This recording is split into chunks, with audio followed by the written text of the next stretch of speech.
إن الحمد لله نحمده ونستعينه ونستغفره. ഇന്ന് നമുക്ക് വളരെ ഗൗരവമുള്ള എന്നാൽ ചിലപ്പോഴൊക്കെ തെറ്റിദ്ധരിക്കപ്പെടുന്ന ഒരു വിഷയത്തെക്കുറിച്ച് സംസാരിക്കാം. ഖുർആനിലെ വളരെ പ്രസിദ്ധമായ ഒരു വചനമുണ്ട്, സൂറത്ത് തൗബയിലെ 111 വചനം. അവിടെ അള്ളാഹു പറയുന്നു, തീർച്ചയായും അള്ളാഹു വിശ്വാസികളിൽ നിന്ന് അവരുടെ ജീവനും സ്വത്തും വാങ്ങിയിരിക്കുന്നു, പകരമായി അവർക്കുള്ളത് സ്വർഗമാണ്. ഈ വചനം അടിസ്ഥാനമാക്കി പ്രമുഖ ഇസ്ലാമിക വിമർശകൻ ശ്രീ E.A. ജബ്ബാർ മാഷ് തൻ്റെ ഒരു ക്ലാസ്സിൽ വളരെ പ്രസിദ്ധമായ ഒരു വിമർശനം ഉന്നയിക്കുകയുണ്ടായി. സ്വർഗം വാഗ്ദാനം ചെയ്ത് മനുഷ്യന്റെ ജീവനും സ്വത്തും വാങ്ങുന്നു എന്ന് പറയുന്ന ഈ ഖുർആനിക കരാർ യഥാർത്ഥത്തിൽ ഒരു തരം അടിമത്തത്തിന്റെ കച്ചവട കരാറല്ലേ എന്നാണ് അദ്ദേഹം ചോദിക്കുന്നത്. അദ്ദേഹത്തിന്റെ ആ പ്രഭാഷണം കേൾക്കുമ്പോൾ ആദ്യമായിട്ടാണ് ഒരാൾ ഈ വിഷയം കേൾക്കുന്നതെങ്കിൽ ചിലർക്കെങ്കിലും ആ വാദം വളരെ യുക്തിസഹമായി തോന്നിയേക്കാം.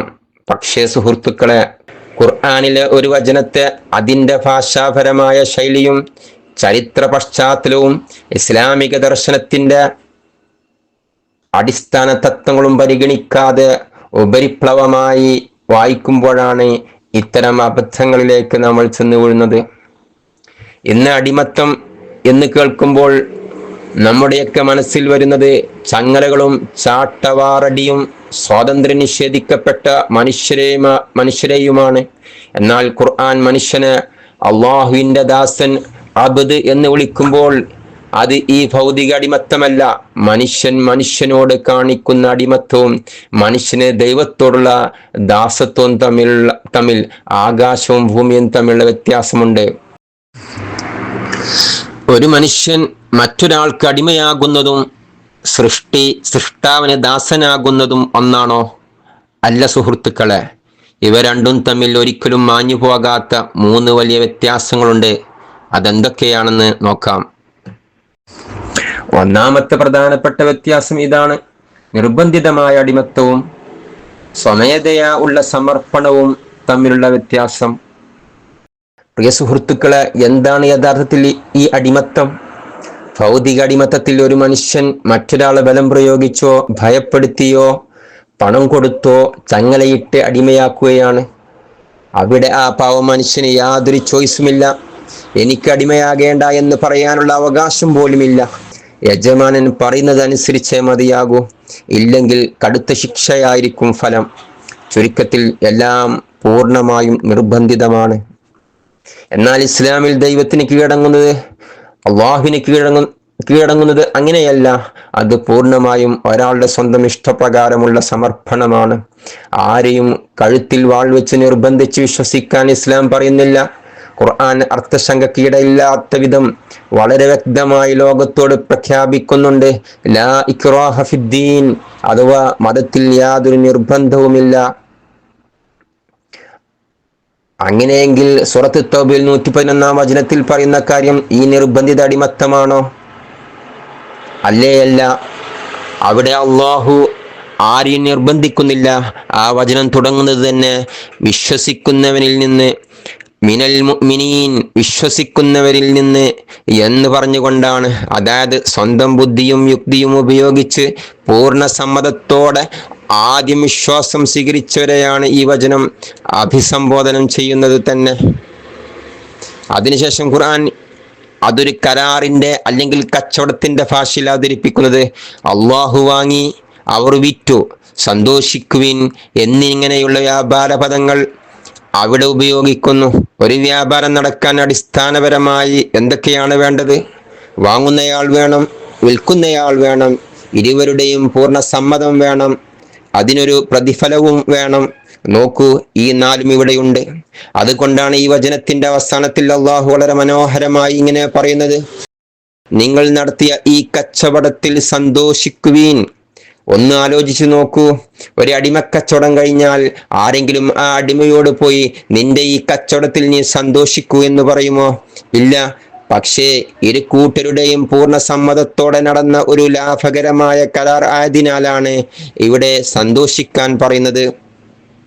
ഇത് ഇന്നത്തെ ഭാഷയിൽ പറഞ്ഞാൽ ഒരു യുവാവ് രാജ്യസേവനത്തിനായി സൈന്യത്തിൽ ചേരുന്നത് പോലെയാണ്. ആരും അവനെ ചങ്ങലയിട്ട് പിടിച്ചു കൊണ്ടുപോകുന്നില്ല. രാജ്യത്തിന് വേണ്ടി അവൻ സ്വയം ഒപ്പുവെക്കുകയാണ്. അതിന് പകരമായി ചില ഉത്തരവാദിത്തങ്ങളും വലിയ അംഗീകാരങ്ങളും അവൻ ലഭിക്കുന്നു. അതുപോലെ തന്നെയാണ് അള്ളാഹുവിനെ വിശ്വസിച്ച ഒരാൾ തൻ്റെ ജീവിതം സത്യത്തിനും നീതിക്കും വേണ്ടി സ്വമേധയാ സമർപ്പിക്കുന്നതും അതിന് പ്രതിഫലമായി അള്ളാഹു അനന്തമായ സ്വർഗം വാഗ്ദാനം ചെയ്യുന്നു. അതുകൊണ്ട് സുഹൃത്തുക്കളെ, മറ്റൊരാൾ നിർബന്ധിച്ച് അടിച്ചേൽപ്പിക്കുന്ന അടിമത്തവും നമ്മൾ സ്വയം തിരഞ്ഞെടുക്കുന്ന സമർപ്പണവും ഒരിക്കലും ഒന്നാകില്ല. ഇത് അടിമത്തത്തിന്റെ ഭാഷയല്ല, മറിച്ച് വിശ്വാസത്തിന്റെ, സ്വാതന്ത്ര്യത്തിന്റെ, സ്വമേധയാ ചെയ്ത ഒരു മഹത്തായ ഉടമ്പടിയുടെ ഭാഷയാണ്. രണ്ടാമത്തെ അടിസ്ഥാനപരമായ വ്യത്യാസം ഇതാണ്: ചൂഷണവും സംരക്ഷണവും തമ്മിലുള്ള വലിയ അന്തരം. പ്രിയ സുഹൃത്തുക്കളെ, ഭൗതികമായ ഒരു അടിമക്കച്ചവടത്തിന്റെ യഥാർത്ഥ ലക്ഷ്യം എന്താണ്? ഒറ്റവാക്കിൽ പറഞ്ഞാൽ ചൂഷണം. അടിമയെ വാങ്ങിയ യജമാനൻ അവനിൽ നിന്ന് കഴിയുന്നത്ര ജോലി ചെയ്യിപ്പിക്കും. അവന്റെ അധ്വാനവും വിയർപ്പും, എന്തിന് അവന്റെ ജീവൻ പോലും സ്വന്തം ലാഭത്തിന് വേണ്ടി ആ യജമാനൻ ഊറ്റിയെടുക്കും. എന്നാൽ അതിന് തുല്യമായ ഒരു പ്രതിഫലമോ സ്വാതന്ത്ര്യമോ അവകാശങ്ങളോ ആ പാവം മനുഷ്യന് നൽകുകയുമില്ല. അവിടെ ലാഭം മുഴുവൻ യജമാനനാണ്, നഷ്ടം മുഴുവൻ അടിമക്കും. പക്ഷേ ഖുർആൻ 9:111 അള്ളാഹു നടത്തുന്ന വാങ്ങൽ അങ്ങനെയുള്ള ഒന്നാണോ? ഒരിക്കലുമല്ല. പ്രപഞ്ച സൃഷ്ടാവായ ദൈവത്തോടുള്ള സമർപ്പണത്തിന്റെ ലക്ഷ്യം ഒരിക്കലും ചൂഷണമല്ല, മറിച്ച് സംരക്ഷണവും പ്രതിഫലവുമാണ്. ഒന്ന് ആലോചിച്ചു നോക്കൂ, സർവ്വലോക രക്ഷിതാവായ അള്ളാഹുവിന് മനുഷ്യന്റെ അധ്വാനമോ സമ്പത്തോ ആവശ്യമുണ്ടോ? ഈ ലോകരെല്ലാം ആശ്രയിക്കുന്ന, എന്നാൽ ആരെയും ആശ്രയിക്കാത്തവനാണ് അള്ളാഹു. അള്ളാഹു അനിയാണ് എന്ന് ഖുർആനിൽ തന്നെ പലയിടത്തും പറയുന്നുണ്ട്. മനുഷ്യന്റെ ആരാധന കൊണ്ടോ സമ്പത്ത് കൊണ്ടോ അള്ളാഹുവിന് ഒരു നേട്ടവും ലഭിക്കാനില്ല. അവനത് വെച്ച് ലാഭമുണ്ടാക്കേണ്ട യാതൊരു ആവശ്യവുമില്ല. അപ്പോൾ തന്നെ ഈ വാങ്ങൽ എന്തിനാണ്? അത് തികച്ചും വിശ്വാസിയുടെ നന്മക്കും സംരക്ഷണത്തിനു വേണ്ടി മാത്രമാണ്. മനുഷ്യൻ നന്മയുടെയും നീതിയുടെയും മാർഗത്തിൽ ചെയ്യുന്ന ചെറിയ ത്യാഗങ്ങൾക്ക് പോലും പകരം അള്ളാഹു ഈ ലോകത്ത് അവന് കൃത്യമായ മാർഗനിർദ്ദേശവും സഹായവും നൽകുന്നു. പരലോകത്തോ അനന്തമായ സ്വർഗവും വാഗ്ദാനവും ചെയ്യുന്നു. അതായത് സുഹൃത്തുക്കളെ, ഇവിടെ നേട്ടമാർക്കാണ്? അള്ളാഹുവിനല്ല, മനുഷ്യനാണ്. ഇവിടെ മനുഷ്യനെ ചൂഷണം ചെയ്യുകയല്ല, മറിച്ച് അവന്റെ ത്യാഗങ്ങളെ സംരക്ഷിച്ച് അതിന് അതിമഹത്തായ പ്രതിഫലം നൽകി അവനെ ആദരിക്കുകയാണ് ചെയ്യുന്നത്. അതുകൊണ്ടാണ് ഈ വചനത്തിന്റെ അവസാനം അള്ളാഹു വളരെ മനോഹരമായി പ്രകാരം പ്രഖ്യാപിക്കുന്നത്: നിങ്ങൾ നടത്തിയ ഈ കച്ചവടത്തിൽ സന്തോഷിക്കുവീൻ, അതാണ് മഹത്തായ വിജയം. ചൂഷണത്തിന്റെ അവസാനത്തിൽ ഒരിക്കലും സന്തോഷമല്ല ഉണ്ടാകുന്നത്, നഷ്ടവും വേദനയുമാണ്. പക്ഷേ സംരക്ഷണവും കാരുണ്യവും നിറഞ്ഞ ഒരു ദൈവിക കരാറിന്റെ അവസാനത്തിൽ മാത്രമേ ഇതാണ് മഹത്തായ വിജയം എന്ന് പറയാൻ കഴിയൂ. അതുകൊണ്ട് വ്യക്തമായി മനസ്സിലാക്കുക, അടിമക്കച്ചവടം മനുഷ്യനെ ചൂഷണം ചെയ്യുമ്പോൾ ഖുർആനിലെ ഈ ദൈവിക ഉടമ്പടി മനുഷ്യനെ സംരക്ഷിക്കുകയും അവന്റെ അന്തിമ വിജയത്തിലേക്ക് അവനെ കൈപ്പിടിച്ചുയർത്തുകയുമാണ് ചെയ്യുന്നത്. മൂന്നാമത്തെ പ്രധാനപ്പെട്ട വ്യത്യാസം ഇതാണ്: നിർബന്ധിതമായ അടിമത്തവും സ്വമേധയാ ഉള്ള സമർപ്പണവും തമ്മിലുള്ള വ്യത്യാസം. നമുക്കറിയാം, ഭൗതിക അടിമത്തം മനുഷ്യന്റെ അന്തസ്സും സ്വാതന്ത്ര്യവും കവർന്നെടുത്ത് അവനെ മൃഗതുല്യനാക്കുന്നു. എന്നാൽ ഇസ്ലാം നൽകുന്ന യഥാർത്ഥ സ്വാതന്ത്ര്യം എന്താണെന്നോ? മനുഷ്യൻ ദൈവത്തിന്റെ മാത്രം ദാസനാകുമ്പോൾ അവൻ ലോകത്തിലെ മറ്റെല്ലാം അധികാരങ്ങൾക്കും അന്ധവിശ്വാസങ്ങൾക്കും ഭയങ്ങൾക്കും മുന്നിൽ തലകുനിക്കുന്നതിൽ നിന്ന് പൂർണ്ണമായും സ്വതന്ത്രനാവുകയാണ്. ഇത് മനസ്സിലാക്കാൻ മനോഹരമായ ഒരു ഉപമ ഞാൻ പറയാം. ഒരു കൊച്ചുകുട്ടി തൻ്റെ അമ്മയുടെ കൈകളിൽ പൂർണ്ണമായും അഭയം പ്രാപിക്കുന്നത് നാം കാണാറില്ലേ? അമ്മ പറയുന്നത് അനുസരിക്കാനും അമ്മയുടെ കൂടെ നിൽക്കാനും ആ കുട്ടിക്ക് യാതൊരു മടിയുമില്ല. പുറമെ നിന്ന് നോക്കുന്ന ഒരാൾക്ക് വേണമെങ്കിൽ പറയാം, ആ കുട്ടി അമ്മയുടെ അടിമയാണ്, അമ്മ പറയുന്നതേ അവൻ കേൾക്കൂ എന്ന്. എന്നാൽ യഥാർത്ഥത്തിൽ അത് അടിമത്തമാണോ? അല്ല, അത് സ്നേഹത്തിൽ നിന്നും സുരക്ഷിത ബോധത്തിൽ നിന്നും ഉണ്ടാകുന്ന പൂർണ്ണമായ സമർപ്പണമാണ്. ഇതേ ഭാവമാണ് ഒരു വിശ്വാസിക്ക് അള്ളാഹുവിനോടുള്ളത്. ഇനി അല്പം കൂടി യുക്തിഭദ്രമായ മറ്റൊരു ഉദാഹരണം നോക്കാം. നിങ്ങൾ ഒരു വിമാനത്തിൽ യാത്ര ചെയ്യുകയാണെന്ന് കരുതൂ. വിമാനം പറക്കാൻ തയ്യാറാകുന്നതിന് മുമ്പ് പൈലറ്റ് പ്രഖ്യാപിക്കുന്നു, സീറ്റ് ബെൽറ്റ് ധരിക്കുക. ഒരു അടിയന്തര സാഹചര്യം ഉണ്ടായാൽ പൈലറ്റ് പറയുന്ന ഓരോ നിർദ്ദേശവും നിങ്ങൾ അനുസരിക്കും. ഇപ്പോൾ ആരെങ്കിലും ചോദിച്ചാൽ നിങ്ങൾ പൈലറ്റിന്റെ അടിമയാണോ? നാം ചിരിക്കുമല്ലോ. പൈലറ്റിന്റെ അറിവിലും കഴിവിലും ഉള്ള വിശ്വാസത്തിൽ നിന്നുള്ള സ്വമേധയാ ഉള്ള അനുസരണമാണത്. ഒരു വിശ്വാസിയുടെ അള്ളാഹുവിനോടുള്ള അനുസരണവും ഇതുപോലെയാണ്.